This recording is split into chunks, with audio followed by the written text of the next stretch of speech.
Lesson 1.4, Limits and Continuity or Discontinuity. So today we're going to be talking about graphs and expressions and equations that look a little bit different or have discontinuities of different types. And 3 of them are pictured here. And we're just going to talk about them very briefly. So in picture number 1, what I've drawn here is called a jump.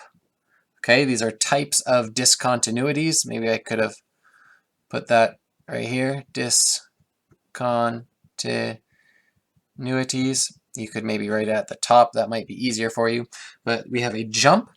That just means that our curve, our expression, our function is going one way, and it looks like it should keep going, but then it jumps somewhere else. And so there's a different expression to define what happens in one portion and then in the other portion of the function. The second type that we have drawn here is an infinite discontinuity.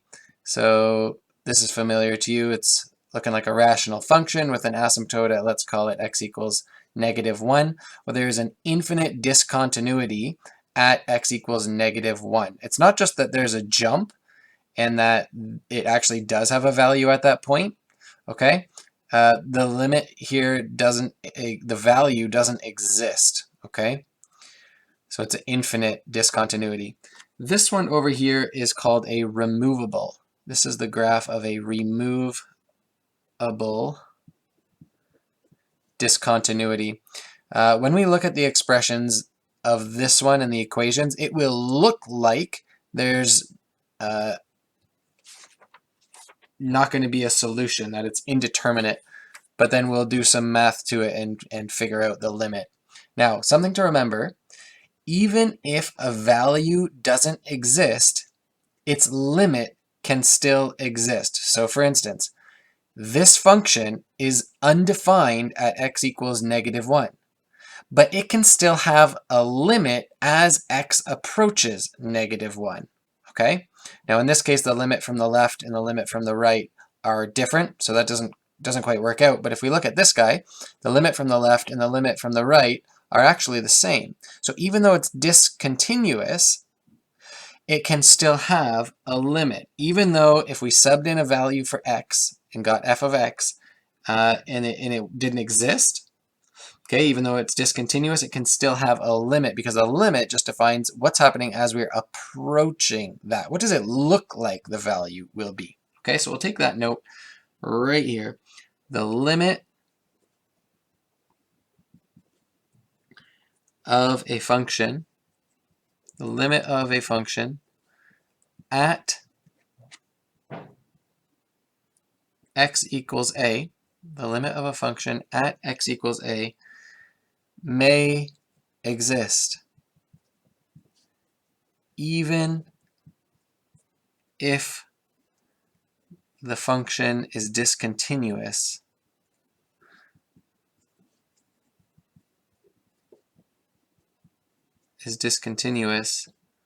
at x equals a.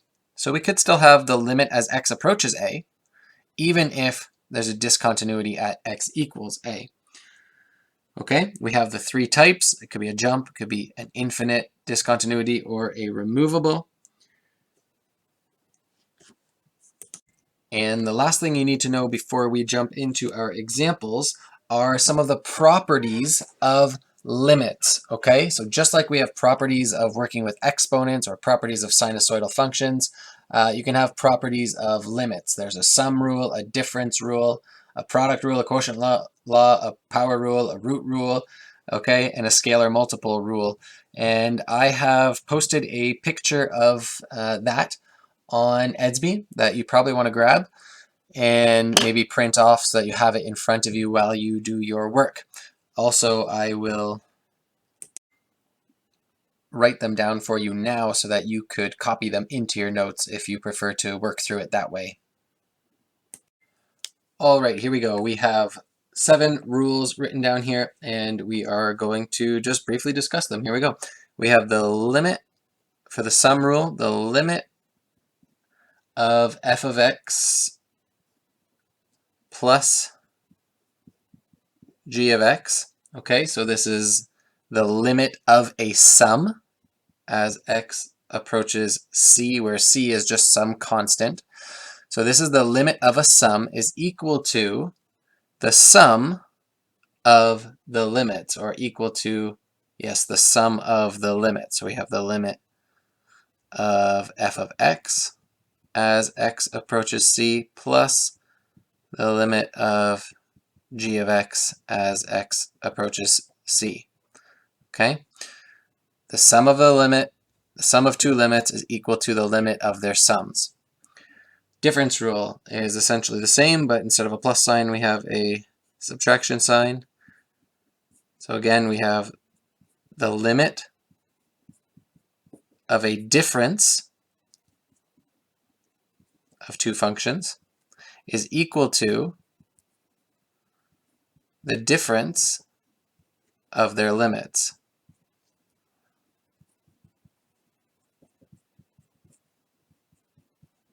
Okay?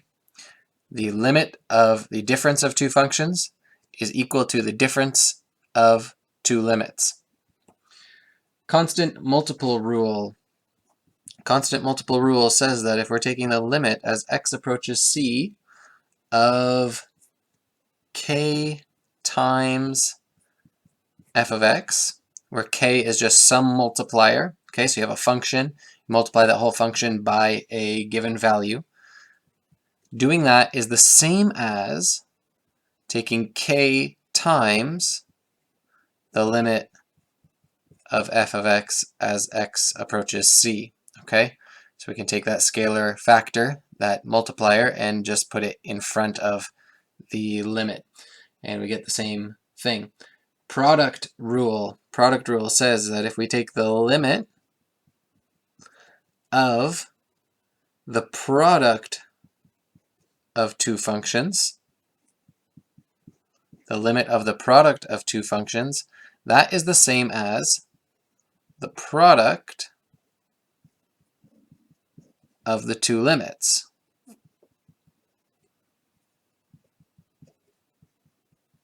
All right? The limit of a product is the same as the product of the limits. Quotient rule, similar to product rule.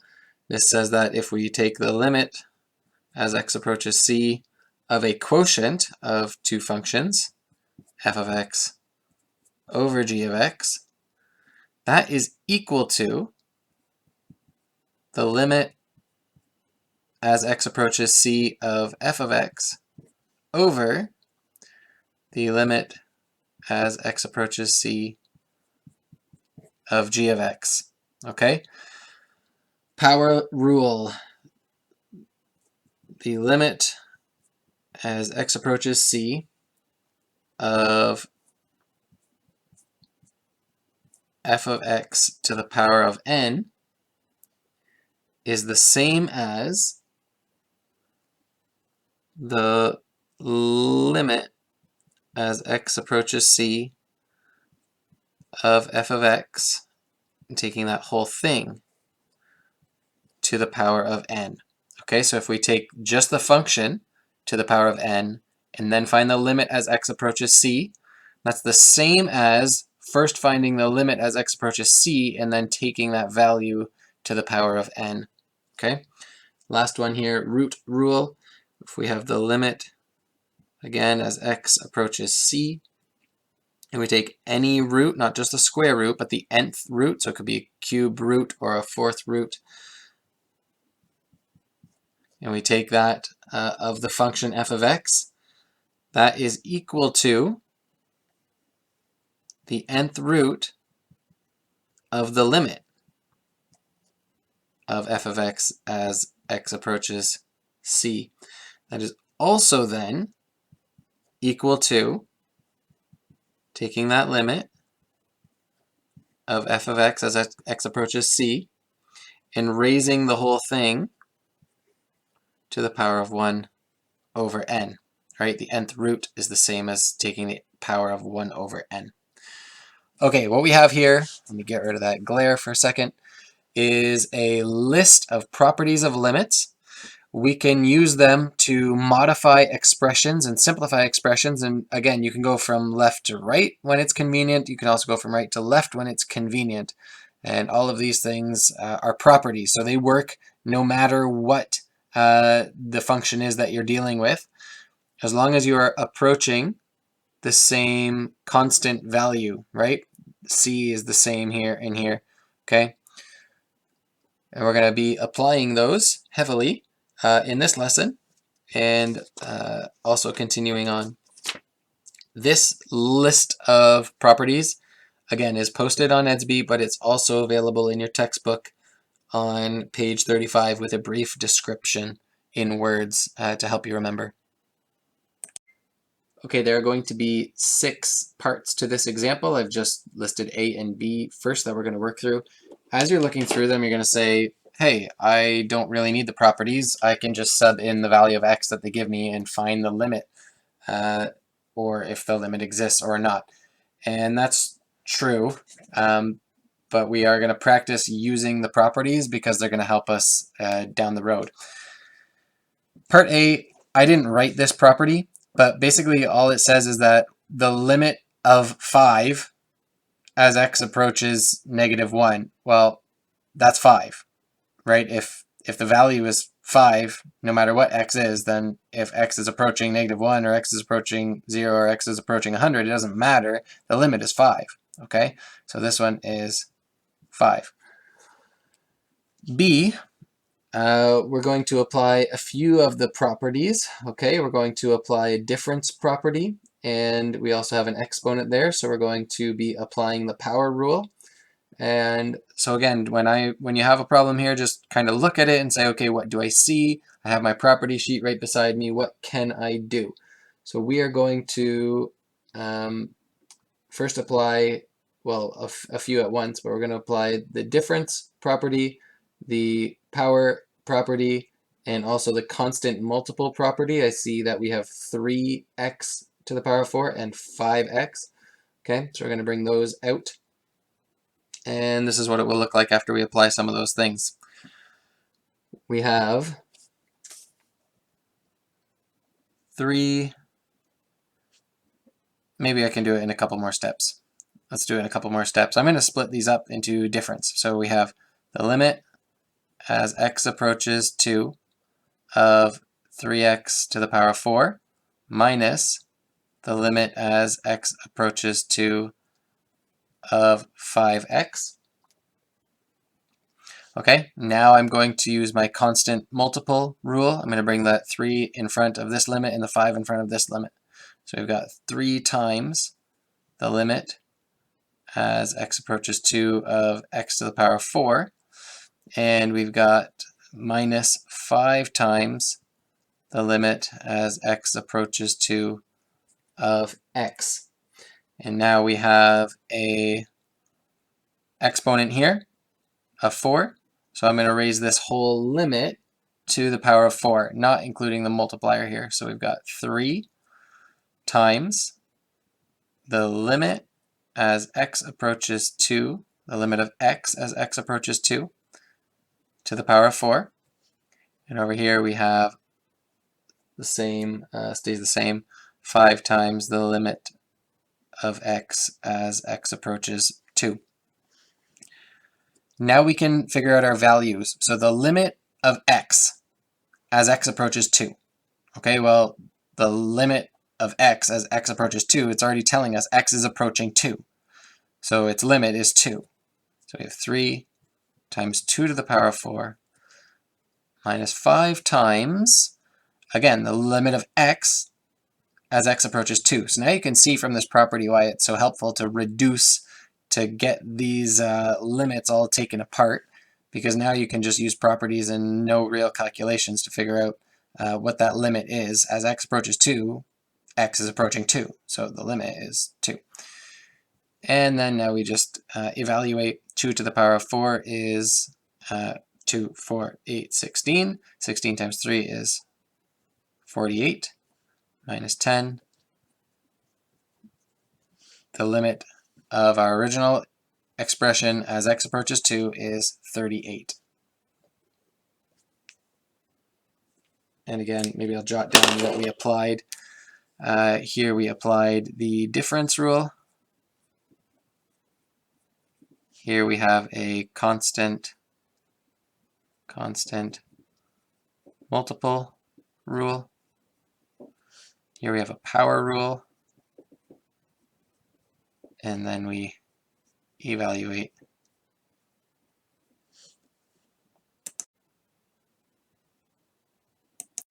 All right, in part C, we have the limit of radical 2x plus 5 as x approaches -3. Just looking at that quickly, I see a radical. So I'm going to be using the root rule, getting my limits under the radical. And I can also see I have 2 times x, so I'm going to be using the constant multiple law as well. Okay, so what happens here? Well, let's do it in a few steps. We've got radical, the limit as x approaches -3 of 2x, plus, and by the way, the sum rule as well, property, the limit of 5 as x approaches -3. Okay, now I'm going to look at this first term, and I'm going to take that multiplier, 2, and I'm going to put it out in front. So that's 2 times the limit of x as x approaches -3, plus, this one doesn't change, the limit of 5 as x approaches -3. Now the limit of x as x approaches -3, that's just -3, so I've got 2 times -3 there. And the limit of 5 as x approaches -3 is 5. All right, now I can evaluate. I've got -6 plus 5, that is -1. Now what do we know about the square root of -1?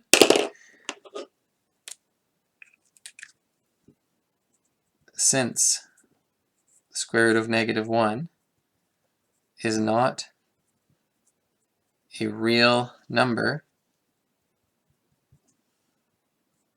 this limit does not exist. All right, we got ourselves reduced down to a number that doesn't exist, so the limit does not exist. Quick recap of what we did here. We had the root rule, we had the sum rule to split it up as we did, then we had the constant multiple rule, and then we evaluate.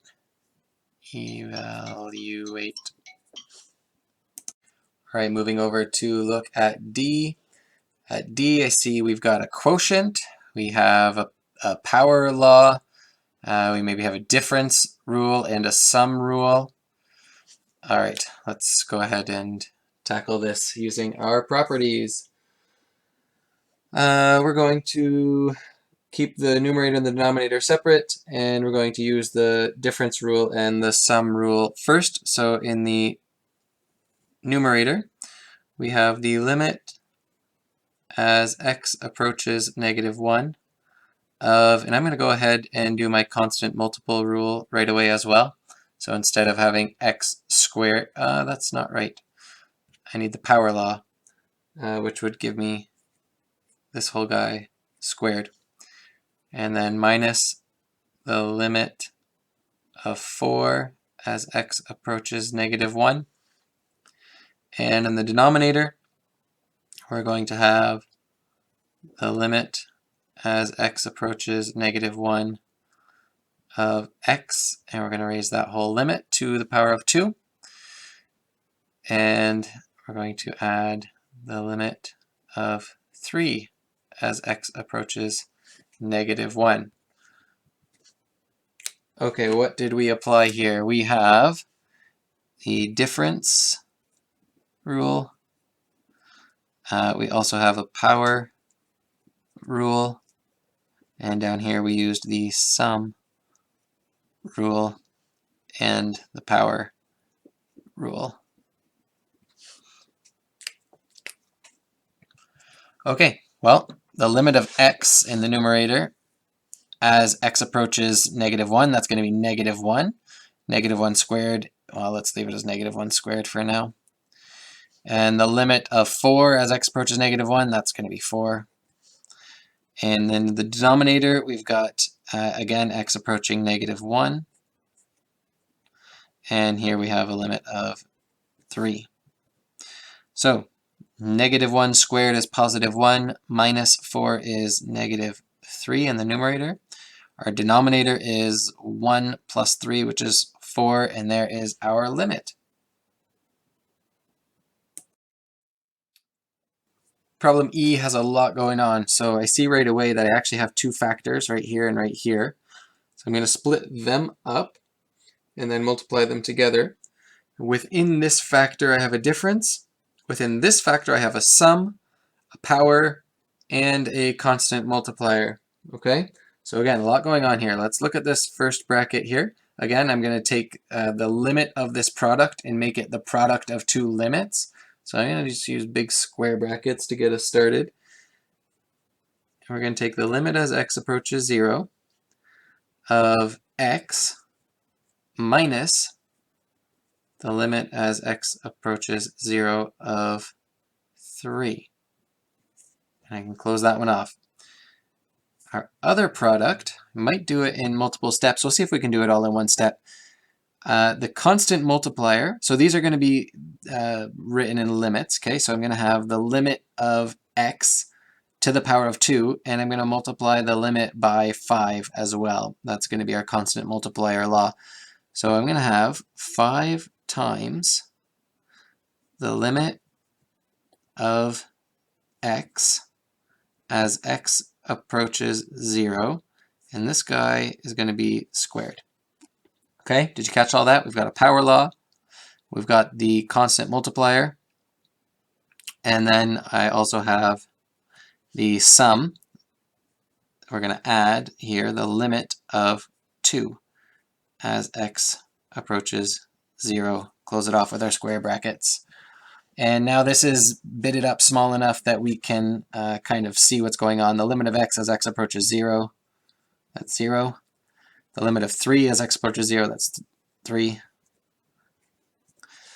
Here we have the limit of x as x approaches 0, that's 0. 0 squared is 0, 5 times 0 is 0. And here we have the limit of 2. Well, this turned out to be not so difficult. Negative 3 times positive 2 is negative 6. Okay, just as a note, what did we use here? A whole bunch of things. Product rule, difference rule. Here we used the sum rule, also the constant multiplier rule, as well as a power rule. Okay, hopefully you're starting to see these things in action, and it's getting easier as we move along. I'm going to look right away to example F. Example F, I have a quotient rule, but something important happens here because, well, I'll just do it and then we'll see what happens. Look at where the limit is in the denominator. Okay, we're going to end up having something over 0 as the limit, and anything division over 0 is undefined. Division by 0 is undefined, so this limit is not going to exist. But at any rate, let's see, we have a constant multiplier, we have a division law, and we have a difference law. So here we go. In the numerator, we are going to have 5 times the limit of x as x approaches 2. In the denominator, we're going to have the limit of x as x approaches 2 minus the limit of 2 as x approaches 2. Keep on going. Numerator, limit of x as x approaches 2. X is approaching 2, so the limit is 2. 5 times 2 is 10. And maybe I'll leave it split up so we can see the denominator a little bit better too. The limit of x as x approaches 2 is 2. And the limit of 2 as x does anything is 2. So you can see that the denominator here is 0. And since division by 0 is undefined, comma, this limit, that's referring to the one we started with, does not exist. Now, just thinking about this, we already have a pretty good understanding of functions. We could have determined that this limit doesn't exist because we know this is a rational function with an asymptote at x equals 2. So at x equals 2, this thing goes and we have an infinite discontinuity here. Okay, so we could do this thinking through it rationally, or we can do it algebraically. But at either set, we should be making some connections here. If you want to practice some of those types of problems before moving on, it's a pretty lengthy lesson.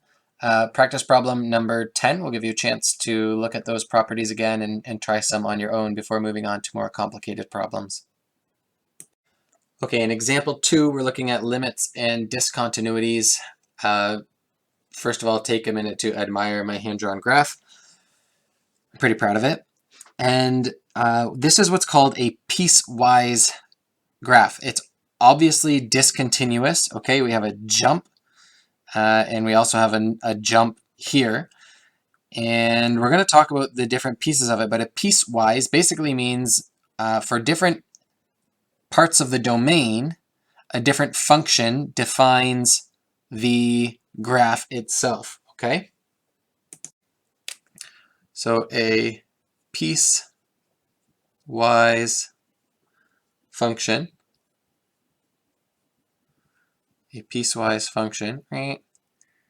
is made up of, you guessed it, pieces. I before E, except after C. Pieces of 2 or more different functions. Okay, that's pretty obvious here. We have for any values of the domain less than 1, the graph is defined by 0.5x squared, so you have part of it is a parabola. And for anything greater than 1, it's a line, negative x plus 3. And right at 1, it just has a value of negative 2. That's how we get this dot down here. And what we are asked to do is first state the domain and the range. So domain and the range. Well, let's talk about this domain. I have all of the values. Yeah, it's split up, but there's no restrictions on the domain because all of these values are included, okay? So this leg goes, has a limit of 1, and this leg has a limit of 1 from right to left. But 1 is accounted for down here. The function is defined at 1. The limit at 1 is negative 2. So the domain, there's no restrictions. It's all real numbers, or x belongs to a set of real numbers. Well, let's look at the range. The range is the same because, oh, I don't even have to do the range. I'll just do the domain. But you could see the range is the same. It's all real numbers because it's defined at every value. Here we even have some overlap, up, down to infinity, okay? Good, doesn't matter, we didn't need to do it. 2, evaluate each of the following. We are going to evaluate by looking at the graph a bunch of the limits. So the limit of f of x as x approaches 1 from the right. Then we're going to look at the limit of f of x as x approaches 1 from the left. And then we're going to discuss the limit of f of x as x approaches 1. And then we're going to look at the value of the function at x equals 1. Okay? Try and get that glare off there long enough for you to see it. So the graph of the function to the right of 1 is represented by a straight line. that approaches y equals 2. So from the graph, we can say that as f of x approaches 1 from the right, y is approaching a value of 2. Now again, it doesn't get to 2 here, but it is approaching 2. Okay, the limit still exists. Well, what about if we approach from the left? Well, now we're on this curve part, the parabola part, and it looks like it's approaching 0.5 here, okay? So we're approaching 0.5. And again, we could confirm these things. We could confirm our answer for A if we simply put 1 in the piece of the function that is determined by for all the values x greater than 1. Okay, because we're looking at it from the right. So if we put 2 in there, we get negative 2 plus 3, which is positive. Sorry, if we put 1 in there, we get negative 1 plus 3, which is positive 2. Okay, same goes true for confirming our answer as it approaches 1 from the left. If we just put 1 in the part of the function that determines all the values less than 1, and we put 1 in there, we end up with 0.5 times 1, which is 0.5. Okay, so here we go. C, we're looking at the value of the function as x approaches 1. This, well, you tell me. Okay, this does not exist because in order for it to exist, these guys have to agree. The right-hand limit and the left-hand limit have to be the same, and they are not. Okay, so there is no limit. This limit does not exist because left hand and right hand, or let's just say right hand limit doesn't equal right hand limit. Okay, and the value of the function at x equals 1, that's pretty easy looking at the graph because there's a solid dot. There's a dot at 1, 2. So the value of the function at 1 is 2. Step 3 is to determine whether or not this thing is continuous or discontinuous. It's discontinuous, and it has a jump.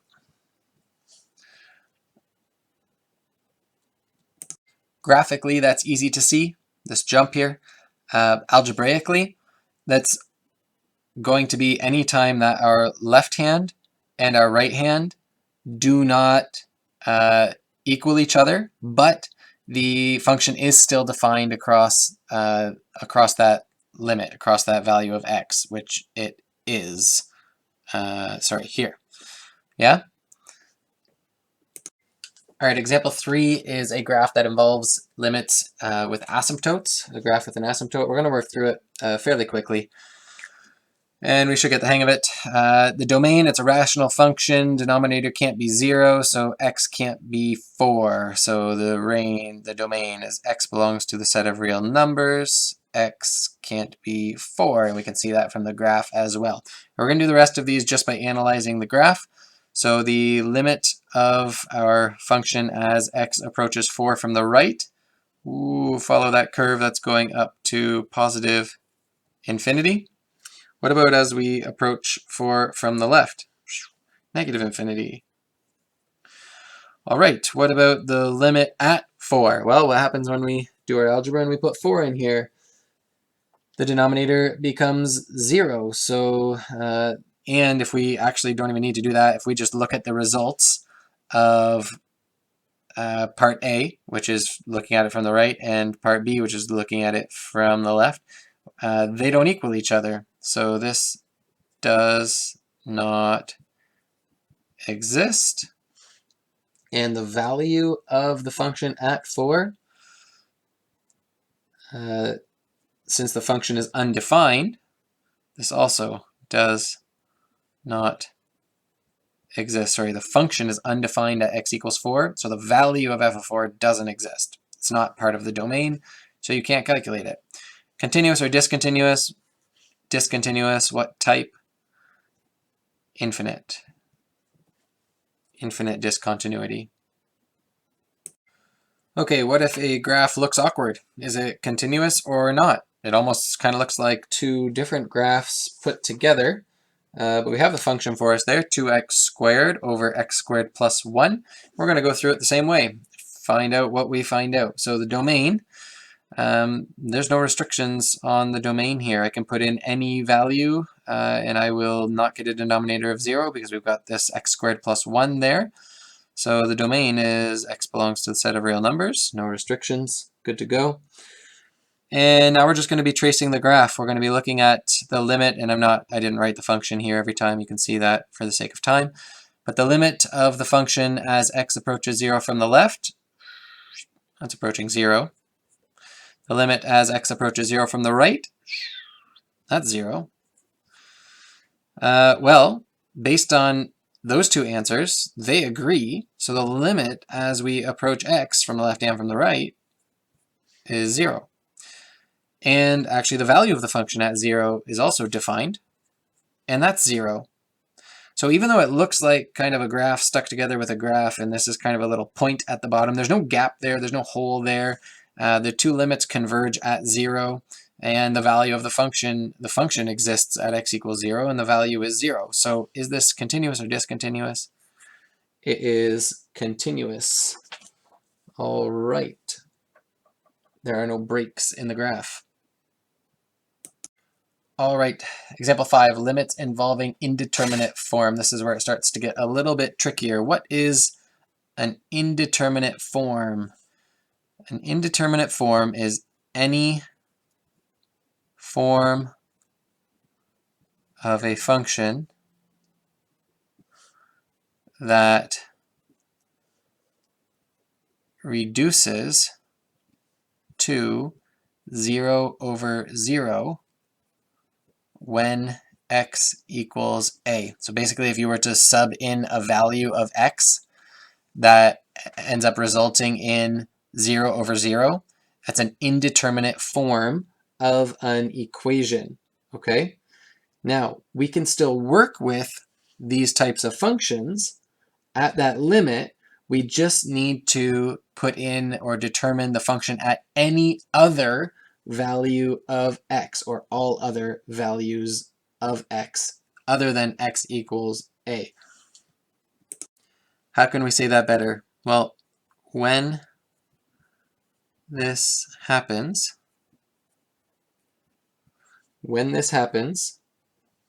determine an equivalent function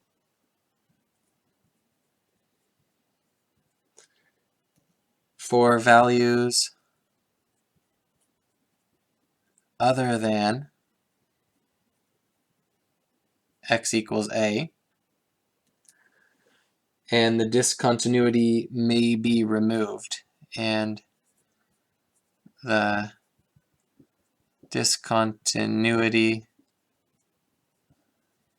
may be removed. Okay, what does that mean? It means if you had the limit as x approaches 2, but you subbed in 2 in the numerator and the denominator, and you ended up with 0 over 0. Well, for x equals 2, that function is in an indeterminate form. Well, let's pretend x doesn't equal 2. Instead, let's just work with the function, assuming that x is not 2, right, for values other than the value that we're thinking about. And if we can, for instance, factor the numerator and the denominator, or cancel out factors from the numerator and the denominator, and use our other algebra skills like expanding and simplifying, then what we can do is potentially cancel out some of those factors, and change will create an equivalent equation, and the discontinuity may be gone. Okay, so let's look at doing that in a few examples. So in 5a, we've got this rational expression, and we're looking for the limit as x approaches 1. But just take a quick look at what happens if I sub 1 into the numerator and the denominator, in the numerator I get 1 minus 6 plus 5, which is 0. And in the denominator I get 1 minus 3 plus 2, which is 0. So I end up with 0 over 0. The function is not defined at x equals 1. But I take another look and I see, well, the numerator is factorable and the denominator is factorable. And in doing so, I can create an equivalent function for values other than x equals 1. And I can remove the discontinuity. This is going to be called a removable discontinuity. So let's go ahead and do that. We're going to factor the numerator and the denominator. So this is going to be equal to the limit of, in the top I'm looking for sum and product, right? Two numbers that add to -6 and multiply to +5. So that's going to be -5, -1. Sorry, that took a long time. -5 and -1. And in the denominator, looking at -2 and -1. And that's the limit as x approaches 1. Well, now look at what happens. We can actually cancel out our two factors of x minus 1. So this reduces to a limit of x minus 5 over x minus 2 as x approaches 1, which means that we have 1 minus 5 over 1 minus 2, which is -4 over -1, which is +4. In 5b, we have a rational function with an irrational expression in the numerator. Again, if we sub in our limit, if we sub 0 into the numerator and the denominator, we get the indeterminate form 0 over 0. But we look at it and we can't factor anything. So what we need to do is apply another strategy. Basically what we're going to do is turn the numerator into a rational number by multiplying the whole limit by an expression that is equal to 1. Okay? So what are we going to do? We're going to do what's called rationalize the numerator. It means we're going to multiply this whole limit by the expression that we find in the numerator. We're going to put it in the numerator and the denominator. And actually, we're going to create a difference of squares here as well. We're going to multiply by 4 plus x plus 2 over 4 plus x plus 2. Now I'm multiplying by 1. So I'm not actually changing the value of the limit at all. Let's see what happens here. We're going to end up with the limit as x approaches 0 of, and our numerator becomes the product of a sum and a difference. It's going to be the difference of squares. So we've got 4 plus x squared minus 2 squared. Again, we created a product of a sum and a difference, allowing us to write this as a difference of squares, which is going to allow us to get rid of this radical sign. In the denominator, we are going to have x times, and then just the expression we have here, radical 4 plus x plus 2. Well, in the numerator, that's easy to simplify. We've got limit of x minus 0. In the numerator, we have the square root of 4 plus x squared. That's just going to be the radicand, 4 plus x. And here we have minus 4. The denominator, I'm going to leave the same for now.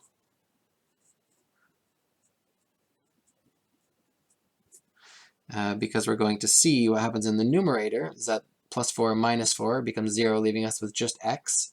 And the factors of x can cancel out. Now, how do I know I can actually cancel out the factors of x? Is because x is not 0. Okay, if x were 0 here, we'd have a real problem, but because that was right back up here, that was the indeterminate form. But right now we're considering it with values other than 0. Well, if x is anything but 0, then I can safely do this division out of the denominator. It's going to leave us, let me write that step first, x 4 plus x plus 2. Cancel out the factors of x, leaving us with radical 4 plus x in the denominator and 1 in the numerator. And from here, we can put in our value of 0 to determine our limit at 0. What happens? We've got in the numerator 1. In the denominator, we have 4 plus 0, which is 4, square root of which is 2, plus 2, which is 1/4. Okay? So what did we do? We had an indeterminate form. We multiplied by an expression equal to 1. We chose it based on our numerator here to rationalize the numerator, that's called. I'll just write that. Rationalize the numerator.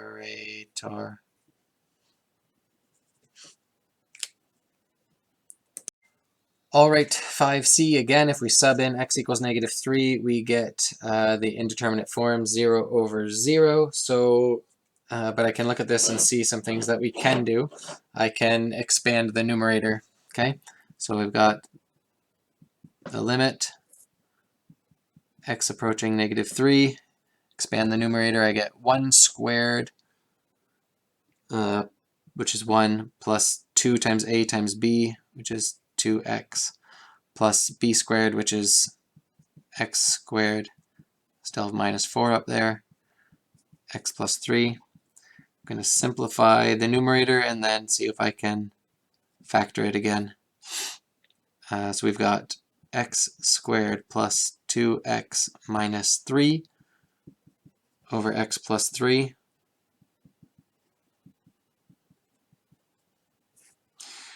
Here we have x minus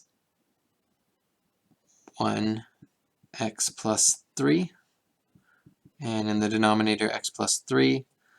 Those guys cancel out, giving us the limit as x approaches -3, the limit of x minus 1 as x approaches -3, sub in -3, we get -3 minus 1 is -4.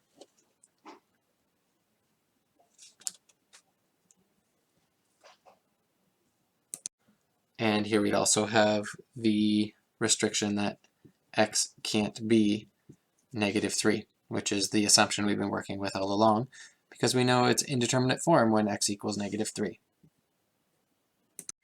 Okay, last example, business problem. We are given a piecewise function. The domain is all values of p, so all the domain, greater than 0, values greater than 0. Because the function involves p, which represents the price of 1 cup, and the d is the number of cups of coffee sold at that price.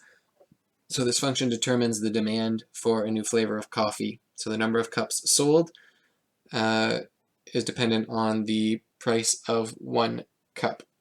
And the function is pieced into 2 bits here. So basically, and we can interpret this, we'll just interpret it now, it says to interpret later, but basically if the price is more than $4 a cup, you're not going to sell any, okay? And if the price is between 0 and 4 somewhere, you'll sell something, and it's dependent on this function here, okay? Well, let's do this algebraically. We're going to determine the left-hand limit, the right-hand limit, and then if there is a limit, if they agree with each other. So here we go, left-hand limit is, we're going to use our properties. Basically, a left-hand limit for d of p is the limit as p approaches 4 from the left for d of p, which is 16 over p squared, because as p approaches from the left, we're in this portion of the function. And if we apply our properties, what we end up with is 16 over 4 squared, which is 1. Okay, so this converges to 1 cup sold eventually. And what do we have here? We've got the limit of d of p as we approach 4 from the right. Well, as we approach 4 from the right, we're going to have just a limit of 0. Okay, we'll write that limit as p approaches 4 from the right, and we're told that the function is 0, so the limit of 0 when p approaches anything is just going to be 0. Now we don't have agreement here, so part 3 here is since left hand limit does not equal right hand limit, does not exist. Say limit does not exist. Okay, so what does that mean? All of these things mean, if we're going to interpret it, we'll just do it orally. The limit as d of p approaches 4 from the left means that as the price of coffee approaches $4, right, it's moving up from left to right toward $4, the number of coffees sold moves down. It approaches only 1 cup. Over here, the limit as p approaches 4 from the right means that when the price of coffee is greater than $4, how many cups are we selling? 0. No coffees are sold. Part C asks us to graph it using technology. In order to do that, you would just sub in on Desmos, you'd sub in the equation for y1, and you'd restrict, this would be 16 over x squared, and you'd restrict the domain. And then you'd also sub in for y2, you'd say y2 equals 0 for p greater than 4. What that looks like, it'll end up looking like a graph like this. And then you'll jump to here, 0. Okay? And this is actually a solid dot. This is an open dot. And when does this happen? At $4. Okay. Practice problems containing information that you would be expected to know come from page 44, numbers 1 through 18.